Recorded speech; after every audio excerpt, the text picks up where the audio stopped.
Assalamualaikum warahmatullahi wabarakatuh. Perkenalkan, nama saya Syana Zahra Rilka dengan NPM 234111092 dari kelas manajemen 23A. Di sini saya akan mempresentasikan tentang pajak dan subsidi pada keseimbangan pasar. Yang pertama ada pengertian pajak. Pengertian pajak yaitu pajak yang dikenakan atas penjualan suatu barang menyebabkan harga jual barang tersebut naik.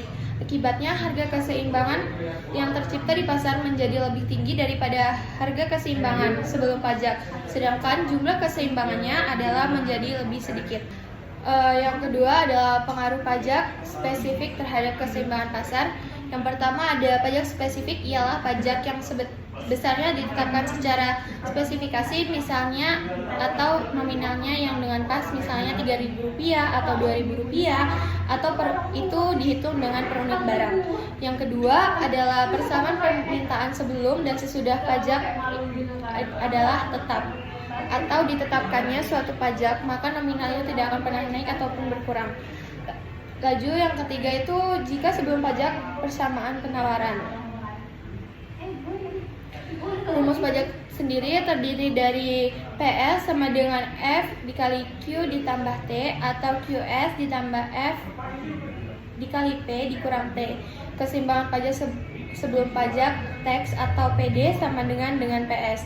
Keseimbangan setelah pajak tax PD sama dengan PS plus tax. Bisa dilihat di PPT itu rumusnya.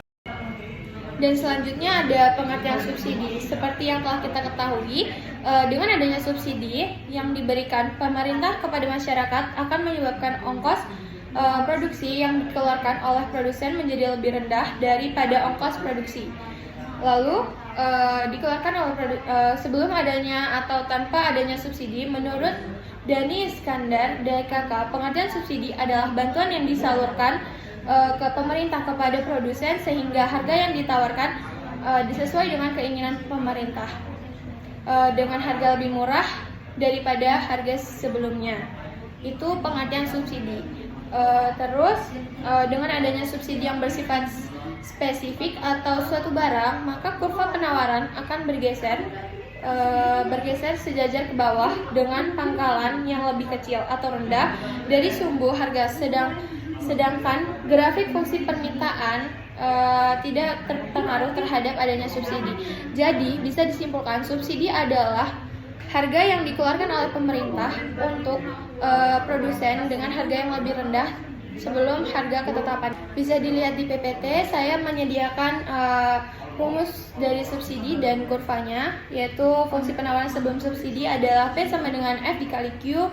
Fungsi penawaran sesudah subsidi adalah P sama dengan F dikali Q dikurang S.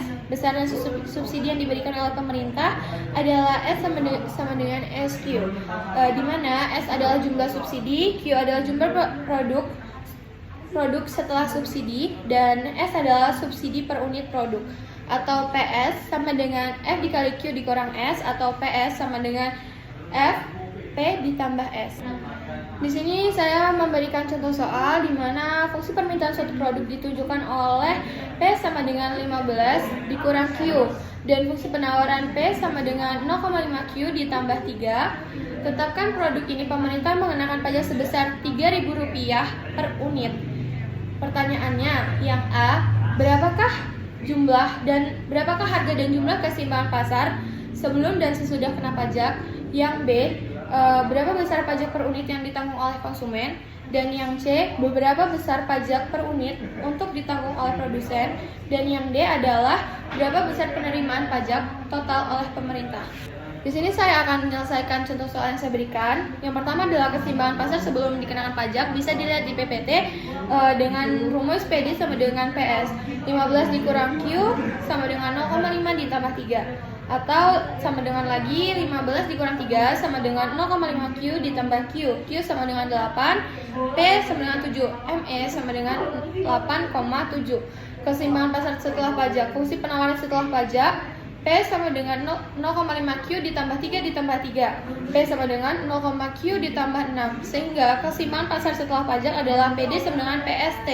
Keseimbangan pasar setelah pajak 15 dikurang Q sama dengan 0,5 Q ditambah 6. 15 dikurang 6 sama dengan 0,5 Q ditambah Q. Q sama dengan 6, P sama dengan 9 dan ME T sama dengan 6,9. Oke, yang B adalah besar pajak per unit yang ditanggung konsumen sebesar selisih harga keseimbangan setelah pajak dengan harga keseimbangan sebelum pajak, yaitu 9 dikurang 7 sama dengan 2 per unit.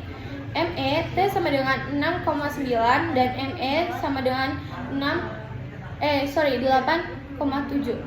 C. Besar pajak per unit yang ditanggung produsen sebesar selisih tarif pajak per unit yang dikenakan dengan besar pajak per unit yang ditanggung konsumen, yaitu 3 dikurang 2 sama dengan 1 per unit. Yang D. Besar penerimaan pajak total oleh pemerintah adalah sekitar perkalian tarif pajak per unit dengan jumlah keseimbangan yang setelah pajak, yaitu 3 dikali 6 sama dengan 18. ME T sama dengan 6,9. Oke, sekian presentasi dari saya. Saya akhiri. Wassalamualaikum warahmatullahi wabarakatuh.